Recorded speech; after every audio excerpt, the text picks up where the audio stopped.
ओम शांति। 27 जुलाई 2026 के ईश्वरीय महावाक्य। पहले सुनते हैं मुरली के मुख्य पॉइंट्स। बाबा ने कहा, तुम बच्चे बहुत खुशनसीब हो। अभी बाप द्वारा तुम अपना सतयुगी राज्य ले रहे हो। यह तुम्हारा हक है। तो नशा रहना चाहिए कि हमको बाप राजाई के लिए पढ़ा रहे हैं, परंतु विजय माला में पिरोने के लिए बहुत पुरुषार्थ करना है।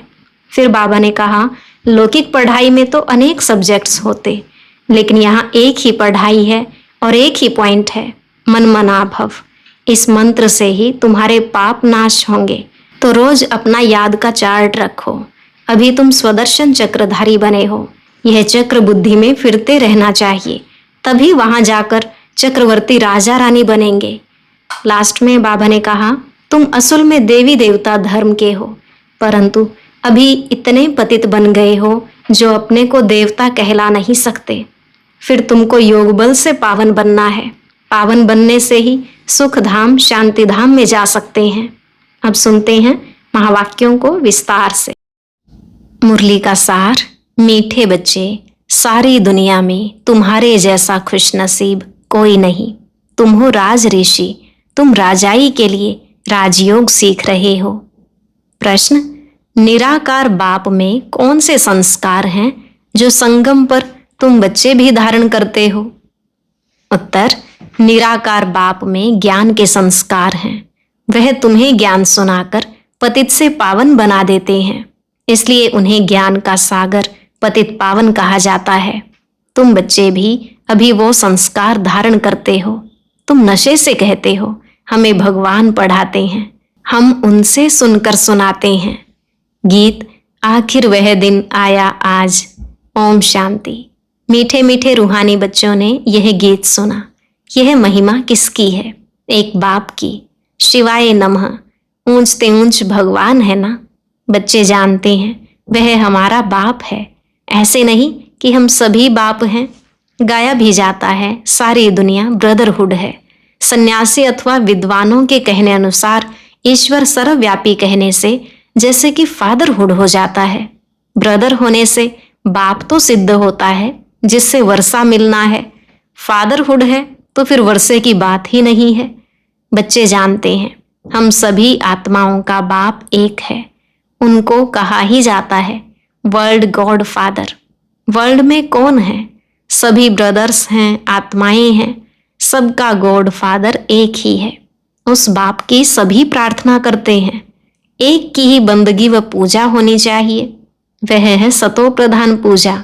यह भी समझाया है ज्ञान, भक्ति और वैराग्य। बाप ज्ञान देते हैं सदगति के लिए। सदगति कहा जाता है जीवन मुक्ति धाम को। यह आत्मा को बुद्धि में धारण करना है। हमारा घर शांति धाम है, उसको मुक्ति धाम, निर्वाण धाम भी कहा जाता है। सबसे अच्छा नाम है शांति धाम। यहाँ तो ऑर्गन्स होने के कारण आत्मा टोकी में रहती है, बोलना पड़ता है। सूक्ष्म वतन में है मूवी, इशारे में बात होती है, आवाज नहीं होती। तीनों लोकों को तुम जान गए हो, मूल वतन, सूक्ष्म वतन, स्थूल वतन। बुद्धि में यह अच्छी रीति बैठा है। मनुष्य सृष्टि के लिए ही गाया जाता है कि यह सृष्टि चक्र लगाती है। उसको कहा जाता है वर्ल्ड की हिस्ट्री ज्योग्राफी। मनुष्य ही तो उसको जानेंगे ना। वर्ल्ड की हिस्ट्री ज्योग्राफी सुनाते हैं। ऊंचते ऊंच बाप है। वर्ल्ड की हिस्ट्री ज्योग्राफी कैसे रिपीट होती है वही जानते हैं। इस चक्र को जानने से ही तुम चक्रवर्ती राजा बने हो। गाते भी हैं देवताएं संपूर्ण निर्विकारी हैं। लक्ष्मी नारायण के चित्र है ना, वह संपूर्ण निर्विकारी और अपने को कहते हैं संपूर्ण विकारी। सतयुग में है संपूर्ण निर्विकारी अथवा संपूर्ण पावन। कलयुग में है संपूर्ण विकारी, संपूर्ण पतित। भारत की ही बात है। यह बाप ही अगर बुद्धि में बिठाते हैं और कोई नहीं जानते हैं। उन्होंने तो सतयुग को लंबा समय दे दिया है। समझते हैं लाखों वर्ष पहले सतयुग था, तो किसी की बुद्धि में यह बात आती ही नहीं है। अब बच्चे जानते हैं हम अभी संपूर्ण विकारी से संपूर्ण निर्विकारी बन रहे हैं। संपूर्ण पतित से संपूर्ण पावन बनना है। बाप समझाते हैं आत्मा में ही खाद पड़ी हुई है। गोल्डन एज से अब आयरन एज बन गई है। यह आत्मा की भेंट की जाती है। यह अच्छी रीति समझना है। तुम बच्चे बहुत खुशनसीब हो। तुम्हारे जैसा खुशनसीब कोई और नहीं। अभी तुम राजयोग में बैठे हो। तुम राज ऋषि हो। राजाई के लिए कभी कोई पढ़ाई होती है क्या? बैरिस्टर बनाएंगे, परंतु विश्व का महाराजा कौन बनाएगा? बाप के सिवाय कोई बना ना सके। यहाँ महाराजा तो कोई है नहीं। सतयुग के लिए तो जरूर चाहिए। किसको जरूर आना पड़े? बाप कहते हैं, मैं आता हूं तब जब भक्ति पूरी होनी होती है। अब भक्ति पूरी हुई और कोई बात इसमें उठा ही नहीं सकते। हमको बाप बैठ पढ़ाते हैं, यह नशा होना चाहिए। हम आत्माओं को निराकार बाप परम पिता परमात्मा शिव पढ़ाते हैं। शिव को तो कोई जानते ही नहीं। अब तुम बच्चे जानते हो। बाबा फिर से स्वर्ग की राजाई स्थापन कर रहे हैं। हम उनको महाराजन श्री नारायण और महारानी श्री लक्ष्मी कहते हैं। भक्ति मार्ग में सत्यनारायण की कथा सुनाते हैं, अमर कथा और तिजरी की कथा। बाप तीसरा नेत्र भी देते हैं। नर से नारायण बनने की कथा सुनाई जाती है। वही बातें जो पास्ट हो जाती हैं वह फिर भक्ति मार्ग में काम आती हैं। अभी तुम बच्चे समझते हो बाबा हमको स्वर्ग का मालिक बनाते हैं। हम हकदार हैं। भगवान तो स्वर्ग का रचयिता है ना। हम भगवान की संतान हैं, तो हम स्वर्ग में क्यों नहीं हैं? कलयुग में क्यों पड़े हैं? परमपिता परमात्मा तो नई दुनिया रचते हैं। पुरानी दुनिया थोड़े ही भगवान रचते हैं। पहले नई दुनिया बनाते हैं, उसके बाद फिर पुरानी को तोड़ेंगे। तुम जानते हो हम सतयुग के लिए राज्य ले रहे हैं। सतयुग में कौन होंगे? इन लक्ष्मी नारायण की डायनेस्टी होगी। और भी तो राजाएं होंगे ना, जिसकी निशानी है विजय माला। बच्चे जानते हैं अभी हम विजय माला में पिरोने के लिए पुरुषार्थ कर रहे हैं। दुनिया में माला का अर्थ कोई नहीं जानते कि यह क्यों पूजी जाती है। ऊपर में फूल कौन है? माला को फेरते फेरते फिर फूल को नमस्ते करते हैं, फिर माला फेरेंगे। माला बैठ सिमरते हैं कि कहाँ बाहर ख्यालात न जाएं। अंदर राम राम की धुन लगाते हैं जैसे बाजा बजता है। बहुत प्रैक्टिस करते हैं। यह सब है भक्ति मार्ग की बातें। हाँ, बहुत भक्ति करने वाले सिर्फ कोई विकर्म नहीं करेंगे। बहुत भक्ति करने वाले के लिए समझेंगे कि यह सत्यवादी होगा। मंदिर में माला रखी होगी, माला फेरते मुख से राम राम कहते रहेंगे। बहुत लोग समझते हैं भक्ति में पाप नहीं होता। कहते हैं नोधा भक्ति से मनुष्य मुक्त हो जाते हैं, परंतु होता कुछ भी नहीं। यह एक नाटक है। उसमें सतो प्रधान सतो रजो तमो में सबको आना ही है। वापिस एक को भी नहीं जाना है। जैसे ऊपर में जगह खाली हो जाती है, वैसे यहाँ भी बहुत जगह खाली हो जाएगी। दिल्ली के आसपास मीठी नदियों पर राजधानी होती है, समुद्र की तरफ नहीं होती है। यह बॉम्बे आदि होंगे नहीं। वह तो पहले मच्छी मियानी थी, मछली फंसाने वाले वहां रहते थे। अभी तो समुद्र को कितना सुखाया है, फिर भी मच्छी मियानी होगी। सतयुग में तो बॉम्बे होती नहीं। वहां कोई पहाड़ियां आदि भी नहीं होती। कहाँ जाने की दरकार ही नहीं होती। यहाँ मनुष्य थकते हैं तो जाते हैं रेस्ट लेने। सतयुग में थकने करने की कोई प्रकार की तकलीफ नहीं होती। तुम स्वर्गवासी बन जाते हो, रिंचक भी तकलीफ नहीं होती। तो अब बच्चों को बाप की श्रीमत पर चलना है। बाप कहते हैं मीठे लाडले बच्चों, शरीर निर्वाह अर्थ धंधा आदि तो करना है। स्कूल में स्टूडेंट पढ़कर फिर घर में जाकर बैठते हैं, घर का कामकाज भी करते हैं। यह भी ऐसे है। इस पढ़ाई में तो तुमको कोई तकलीफ नहीं है। उस पढ़ाई में कितनी सब्जेक्ट होती हैं। यहाँ तो एक पढ़ाई और एक ही पॉइंट है, मन मनाभव। इससे तुम्हारे पाप नाश होंगे। भगवानुवाच है ना, वह समझते हैं गीता भगवान ने द्वापर में सुनाई, परंतु द्वापर में सुनाकर क्या करेंगे। श्री कृष्ण के चित्र में लिखत बहुत अच्छी है। यह लड़ाई तो एक निमित्त है। सब मरेंगे तब तो वापस मुक्ति जीवन मुक्ति में जाएंगे। सो भी सिर्फ लड़ाई में थोड़े ही मरेंगे। अनेक प्रकार की कैलेमिटीज होंगी। बच्चों को कोई दुख नहीं होना चाहिए। मनुष्य का हार्ट फेल होता है तो उसमें कोई दुख नहीं होता है। मौत हो तो ऐसा बैठे बैठे हार्ट फेल हुआ, खलास, जब तक डॉक्टर आए आत्मा निकल जाती है। अब तो सबका मौत होना है। पिछाड़ी में न हॉस्पिटल न डॉक्टर रहेंगे, न क्रियाकर्म करने वाले रहेंगे, कुछ भी नहीं होगा। सबके प्राण तन से निकलेंगे, मूसलधार बरसात पड़ेगी। मौत में कोई देर थोड़ी ही लगेगी। कोशिश कर रहे हैं ऐसे बॉम्ब्स बनाएं जो मनुष्य फट से मर जाएं। ऐसे ऐसे बॉम्ब्स बनाते रहते हैं, बॉम्ब्स की इम्प्रूवमेंट करते रहते हैं। यह ड्रामा में नोंद है, ड्रामा में बना बनाया खेल है। कल्प कल्प विनाश होता है। सतयुग में तुमको यह ज्ञान रहेगा नहीं। बाप को ही आकर ज्ञान देना है। स्थापना हो गई फिर ज्ञान की बात ही नहीं रहती। फिर जब रावण राज्य शुरू होता है तो भक्ति शुरू होती है। अब भक्ति पूरी होती है।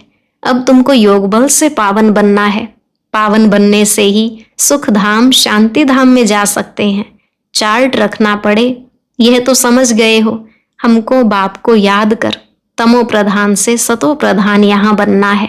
ऐसे कोई शास्त्र आदि में लिखा हुआ नहीं है। बच्चों ने गीत सुना, आखिर वह दिन आया आज जबकि भारतवासी फिर राजाओं के राजा बनते हैं, राजाओं के राजा अथवा महाराजा बनते हैं। पीछे त्रेता में होते हैं राजा रानी। फिर जो पूज्य महाराजा महारानी थे वह द्वापर में वाम मार्ग में आकर पुजारी बन जाते हैं। आप ही पूज्य आप ही पुजारी हो जाते हैं। बाप कहते हैं मैं पुजारी नहीं बनता हूँ, देवताएं पूज्य होते हैं, मैं नहीं बनता, नहीं पुजारी बनता हूँ। भारतवासी देवी देवताओं के ही मंदिर बनाकर उनका पूजन करते हैं। लक्ष्मी नारायण जो पहले पूज्य थे फिर भक्ति मार्ग में वही शिव बाबा के पुजारी बनते हैं। जिस शिव बाबा ने महाराजा महारानी बनाया उनके फिर मंदिर बनाकर पूजा करते हैं। विकारी भी कोई फट से नहीं बनते हैं, आहिस्ते आहिस्ते बनते हैं। निशानी भी देवताओं की वाम मार्ग में दिखाते हैं। जो पूज्य लक्ष्मी नारायण थे वही फिर पुजारी बन जाते हैं। पहले पहले शिव का मंदिर बनाते हैं। उस समय तो हीरों को कट कराए लिंग बनाते हैं पूजा के लिए। यह किसको भी पता नहीं है कि परमात्मा छोटी सी बिंदी है। यह तुम अभी समझते हो कि बड़ा लिंग नहीं है। मंदिर तो बहुत बनाएंगे, राजा को देख प्रजा भी ऐसे करेगी। पहले पहले शिव बाबा की पूजा होती है। उनको कहा जाता है अव्यभिचारी सतो प्रधान पूजा। फिर सतो रजो तमो में आते हैं। तुम रजो तमो में आए हो तो नाम ही हिंदू रख दिया है।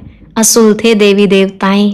बाप कहते तुम असुल देवी देवता धर्म के हो, परंतु तुम बहुत पतित बन गए हो, इसलिए अपने को देवता कहला नहीं सकते हो क्योंकि अपवित्र हो। हिंदू नाम तो बहुत देरी से रखते हैं।